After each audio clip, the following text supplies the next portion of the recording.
Bismillahirrahmanirrahim. Assalamu alaikum dear student. This is Alizium Public School and College Lodhran. I am Mrs. Shazia here teaching you the subject of English class first year. First year class we are continuing over the use of punctuation marks and it is the last lecture today. Alhamdulillah we have successfully completed the rules about how to use the punctuation mark. Today is the parenthesis and brackets or braces. बहुत कम आपकी book में use हुए हैं, almost इनका use ना होने के बराबर है. एनी हाउ कहीं अगर जरूरत पड़ती है तो आपको इसका पता होना चाहिए. पैरेंथेसिस का rule number 1, we write details in a sentence which is not part of the sentence, we write it in parenthesis.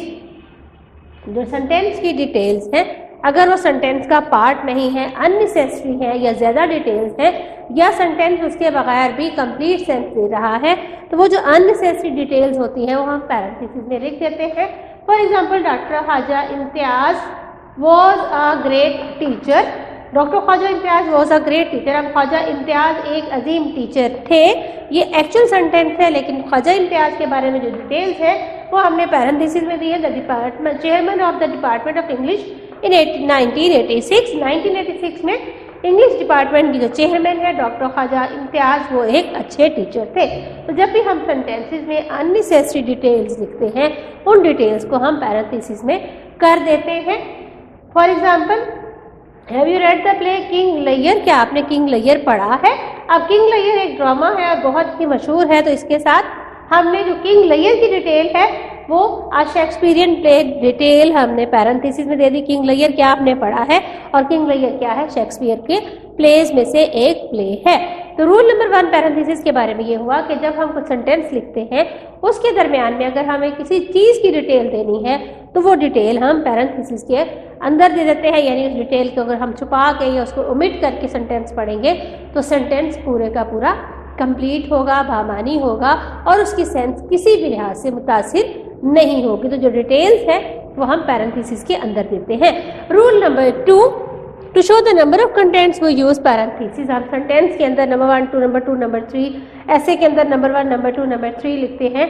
हमें डिटेल देनी है कि हमें 4 चीज़ें बयान करनी, नंबर 1 पे ये, नंबर 2 ये, नंबर 3 ये, नंबर 4 ये, तो हम उस पर पैरेंथेसिस के अंदर नंबर लिख देते हैं. लेकिन ये इनफॉर्मल स्टाइल है. फॉरवर्ड स्टाइल में आप पैरेंथेसिस भी लेते हो और नंबर भी नहीं लिखते हो, जस्ट कॉमास लगाते चले जाते हो. लेकिन informally I like 3 fruits, number 1 mango, number 2 dates, number 3 grapes. तो ये जो नंबर्स हमने अपनी इस सेंटेंस की डिटेल में लिखने थे उस डिटेल्स को हम जब नंबर देते हैं तो उन नंबर्स को भी हम पैरेंथेसिस में लिख देते हैं ताकि नंबर सेंटेंस के पार्ट के साथ मिक्स ना हो. लेकिन याद रखिए कि फॉर्मल आपने स्टोरी लिखनी है, अगर आपने लेटर लिखना है, ऐसे लिखना है तो उसमें फॉर्मल राइटिंग में आप पैरेंथेसिस में डिटेल्स या नंबर्स नहीं दोगे. उस सिलसिले में अगर आप सिंपल एक लेटर लिख रहे हो, स्टोरी ऐसे लिख रहे हो तो आप लिखेंगे I like 3 fruits comma mango comma dates comma और sorry I like 3 fruits colon, आगे आपने डिटेल लिखनी है mango comma dates comma and grapes. वहाँ आपको ना तो कंटेंट्स लिख का नंबर देना है ना ही आपको उसको पैरेंथेसिस में करना है. और अगर इनफॉर्मली आप लिख रहे हो तो फिर आप नंबर्स को सेंटेंस के अंदर जो नंबर है कंटेंट की लिस्ट है 1, 2, 3 ओरिजिनल नंबर्स को उसको आप पैरेंथेसिस में दे सकते हो. नेक्स्ट आते हैं ब्रैकेट की तरफ. ब्रैकेट सबसे बड़ी स्क्वायर ब्रैकेट. आपने मैथ्स में पढ़ रखा है कि 3 तरह की ब्रेसेस होती हैं. स्क्वायर ब्रैकेट जो स्क्वायर शेप में है, कर्ली ब्रैकेट जिसका सेंटर में कर्व आता है एंड द राउंड ब्रैकेट जिसको एक्चुअली में हम ब्रेसेस कहते हैं. They are used in the same style as quotation marks. तो ये कोटेशन मार्क्स की तरह से ही जैसे इन्वर्टेड कॉमास है वैसे ही हम इसको कोड करने के लिए, ये बात को बंद करने के लिए कि ये खास बात कही गई है उसे कोटेशन मार्क्स की तरह इन तीनों ब्रेसेस को एक ही तरह से इस्तेमाल करते हैं.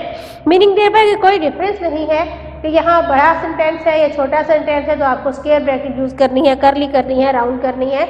हर जगह पे जहाँ भी आप कोटेशन मार्क्स की जगह ये ब्रेसेस एक ही स्टाइल से यूज कर सकते हो. लेकिन मोस्टली इंग्लिश में राउंड ब्रैकेट या छोटी ब्रेसेस ही इस्तेमाल होती हैं. इनको हम यूज करते हैं कोटेशन मार्क्स की तरह. For example, Ali has one thing in his mind namely profit. तो ये जो प्रॉफिट था इसको हम कोटेशन मार्क्स में भी लिख सकते थे, इन्वर्टेड कॉमास में भी, और इसको हमने ब्रैकेट में भी लिख दिया.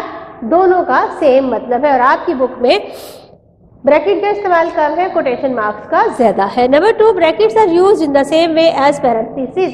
बिल्कुल वैसे ही जैसे पैरेंथेसिस आप देखिए कि पैरेंथेसिस भी 2 स्क्वायर ब्रैकेट राउंड ब्रैकेट पर मुश्तमिल है, तो बिल्कुल पैरेंथेसिस की तरह से ब्रैकेट भी इस्तेमाल होती हैं। यानी अगर हमें सेंटेंस के अंदर डिटेल देनी है तो हम पैरेंथेसिस भी ब्रैकेट्स भी यूज कर सकते हैं। It is reported that hostage have been release, तो ये आपने जो ब्रेसिस के दरमियान में डिटेल दी है ये वो अननेसेसरी डिटेल है जिसे सेंटेंस लिखते हुए हम क्लोज कर देते हैं, जिसे ओमिट करने के बाद भी सेंटेंस मुकम्मल रहता है। This is all about punctuation. आपने पंक्चुएशन में capital letter, full stop, comma, quotation mark, sign of interrogation, sign of exclamation, colon, semicolon, parenthesis, brackets, ये सब कुछ आप पढ़ चुके हो। डियर स्टूडेंट्स, आपको इसके रूल्स अगर याद हो गए हैं तो इंशाल्लाह सवाल ही पैदा नहीं होता कि आपका बोर्ड का जो पंक्चुएशन मार्क्स का क्वेश्चन है वो किसी भी तरह से गलत हो जाए। इंशाल्लाह जब आप आओगे फिजिकल क्लासेस में तो हम चैप्टर वाइज वो चैप्टर्स जो आपके स्मार्ट बुक के सिलेबस में शामिल हैं उनके एक एक पैराग्राफ को इन रूल्स को याद रखते हुए खुद से प्रैक्टिस करेंगे और पंक्चुएशन सीखेंगे। अपना बहुत ख्याल रखिएगा। Thank you very much. अल्लाह हाफिज़।